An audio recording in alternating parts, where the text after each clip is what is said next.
everybody, and welcome back to the Blu-ray Hunter. I'm the Blu-ray Hunter, Jonathan Moody, and here's a fun little my top 10 essentials for Criterion. Now, I did do like basically a top 10 thing for my boutique, and I used Criterion as the first one, but I felt like, those are just kind of showing off packagings and different things. And there'd be maybe a few that were on that list that would be back on this one.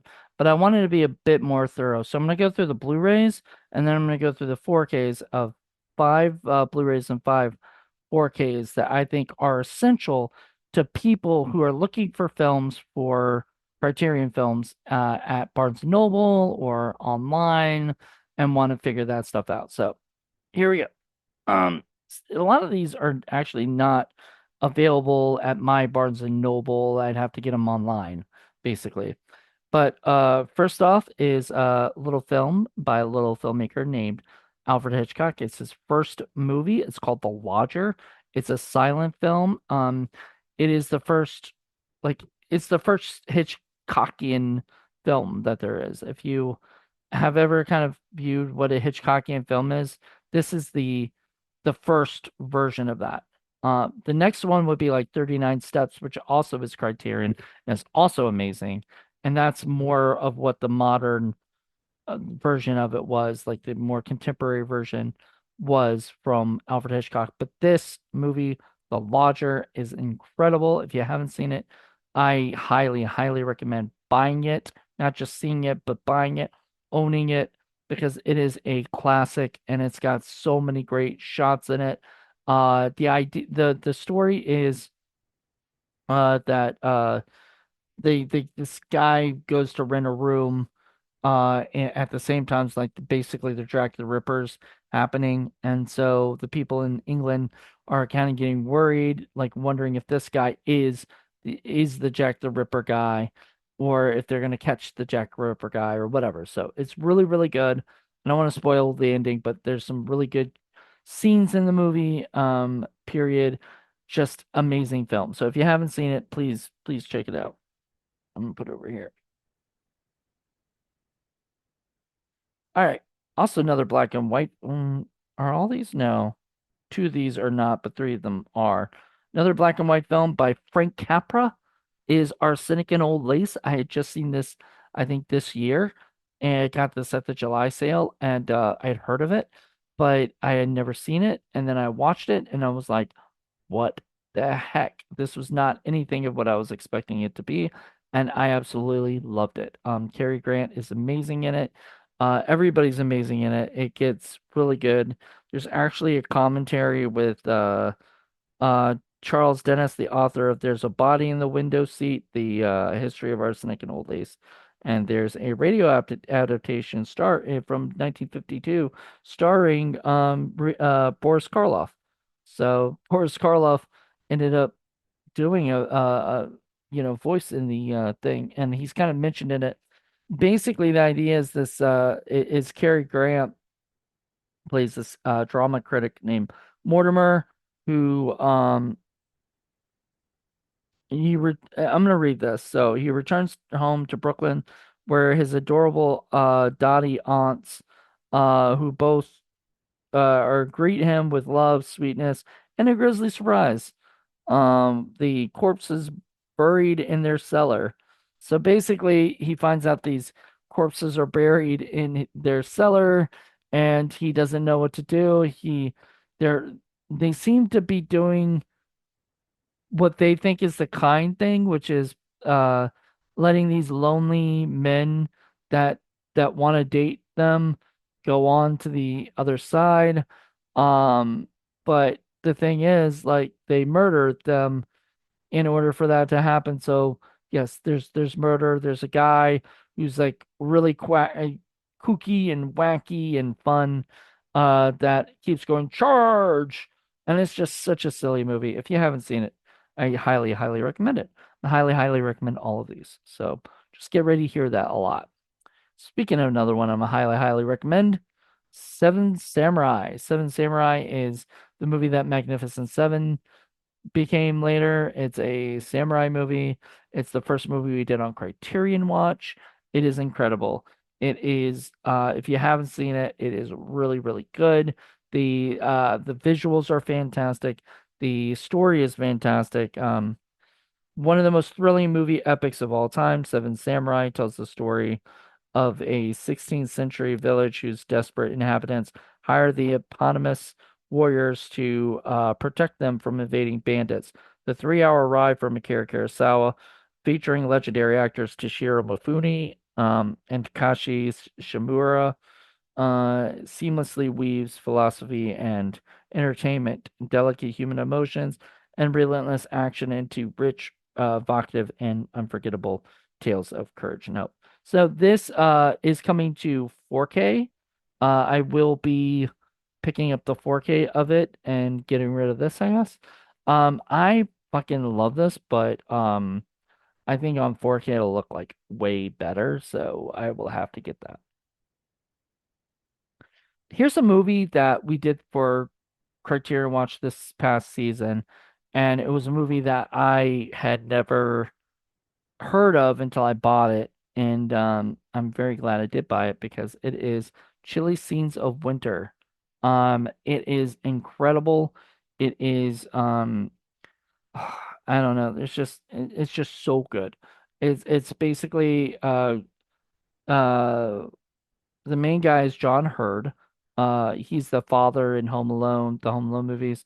He's also been in like a ton of other movies, including, fortunately, one of his last movies, if not his last movie, was Sharknado. But he's no longer with us.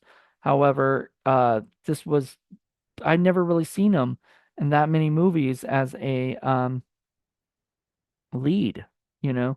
He's usually like the second in command or something, like second supporting star or whatever. He's never like a lead. He was a lead in this movie and it was incredible. Um Basically the idea is he plays this like normal average day guy who ends up falling for this woman who works with him, and she happens to be a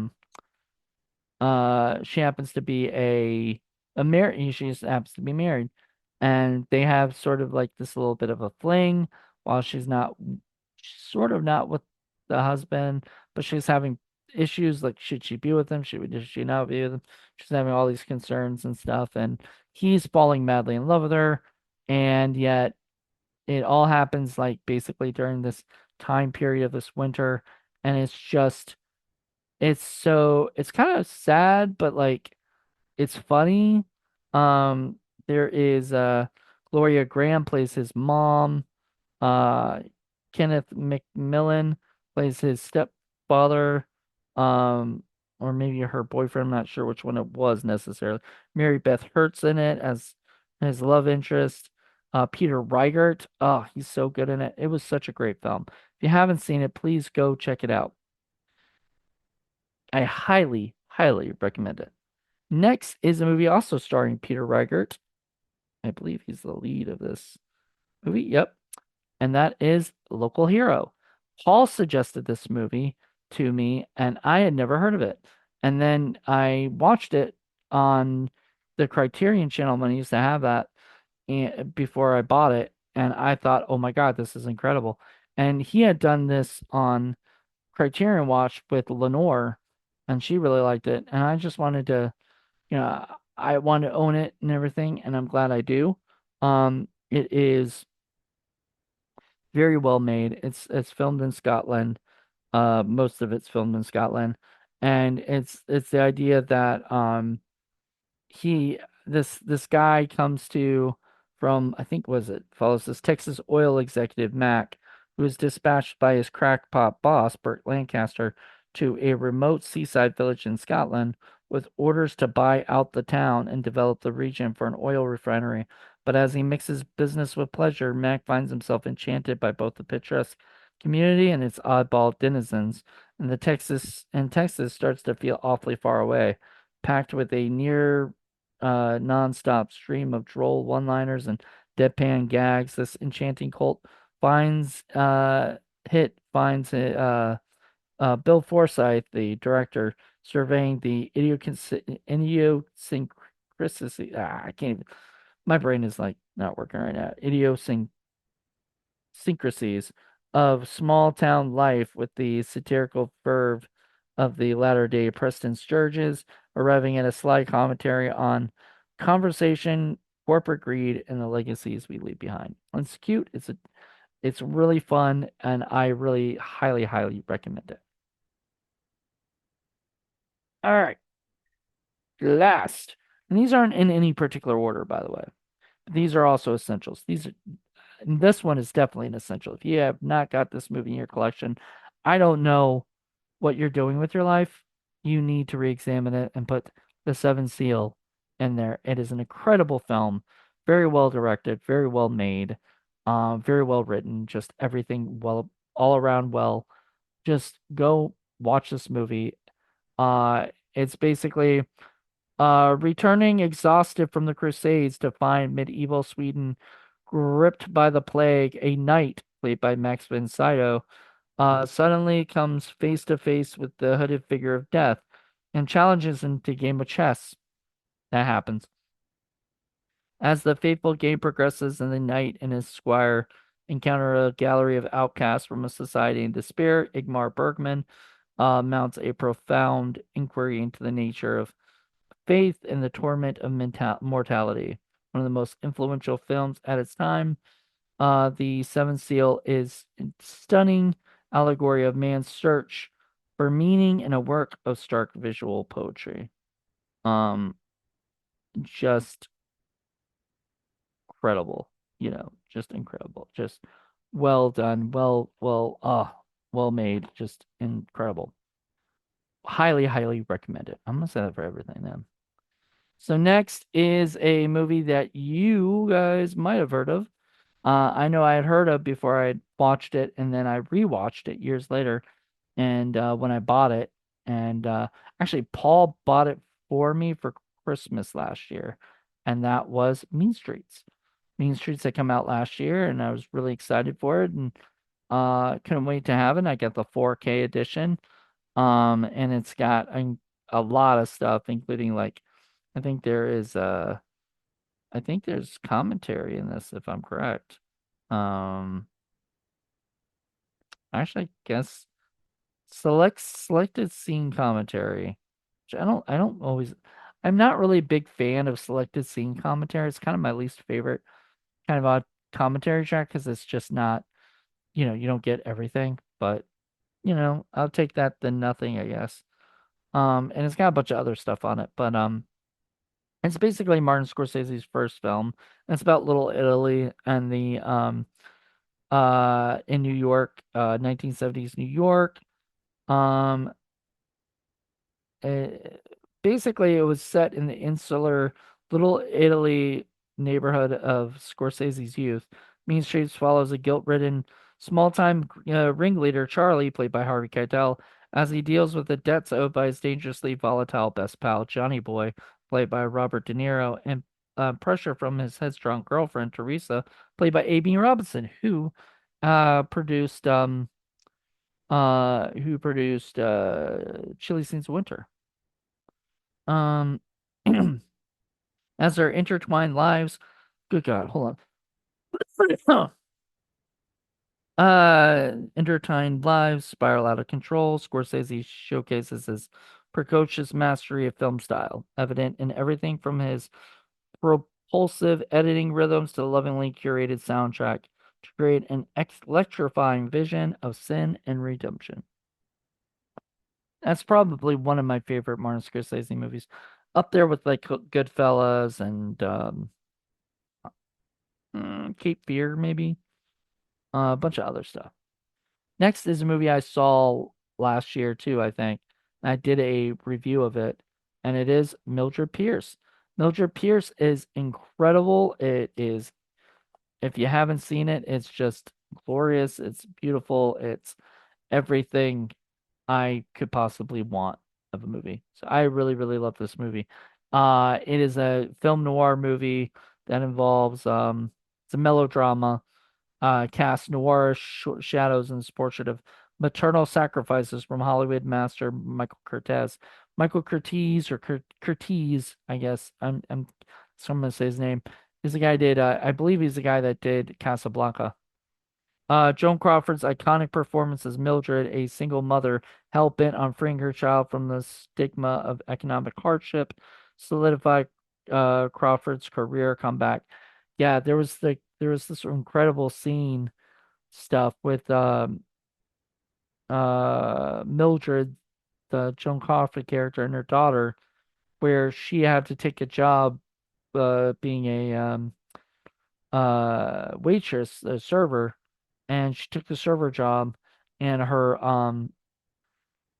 daughter heard about it and thought she was scum basically because only like the working class or whatever, not the upper class or whatever, should have to do that. And then the girl is just, oh my God, I just wanted that girl to go away, like very badly.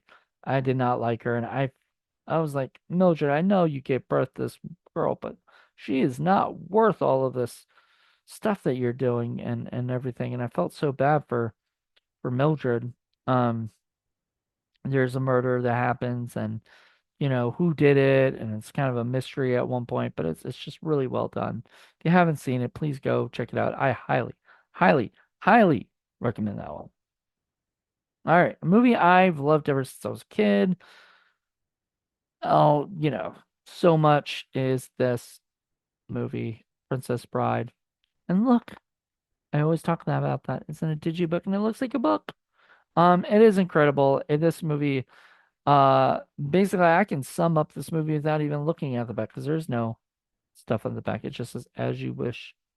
Um, so the movie is about these two soulmates, Wesley and Buttercup. And Wesley is a farm boy who leaves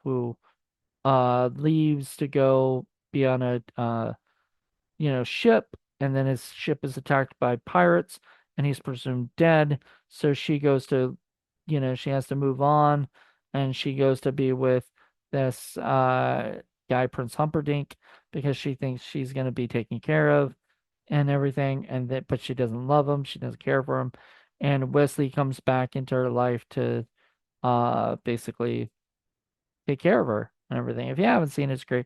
It's great. It's got Andre the Giant. It's got a whole bunch of people. I'm trying to think of names. Billy Crystal and tons of other people. Chris Sarandon is great in it. I mean, there's so many fantastic people in the movie. Carrie Elwes just and Robin Wright Penn are just beautiful. Then there's the story within the story. There's the guy, the grandfather telling the story to his grandson while he's sick, and it's just incredible. Definitely highly, highly recommended if you haven't seen it. If you haven't seen it, I'm surprised because so many people have seen that movie. And last but not least, because it's viewed as one of the best movies of all time, yes, it is. It is Citizen Kane. This is a definitely essential. It not just because it's like the first, it's the movie that people say is like the best film of all time, but because it is such a well done movie. Like it's viewed that way because it is really well done. The I remember I didn't like it when I first watched it, but the more I watch, the more I fall in love with it even more.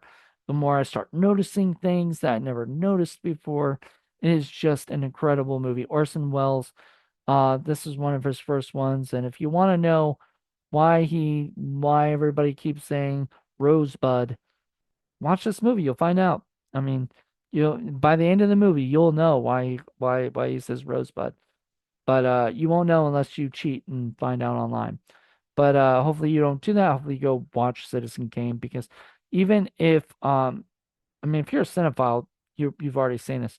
But even if you aren't a huge Orson Welles fan or a huge Criterion fan or even a huge like older movie fan, this movie will grip you from the beginning to end and it won't let go. So go check it out if you get a chance to and whatnot. But anyway, that's my 10 essential films that you guys should buy. So I gotta go. I'm really tired. This thing's gonna be up tomorrow, or like later today, later this morning. So I got work to do and I'm exhausted. So let's call it a night, and I will see you guys soon. I've got some more videos that are coming out, and I'm really excited about it. So I'll talk to you later.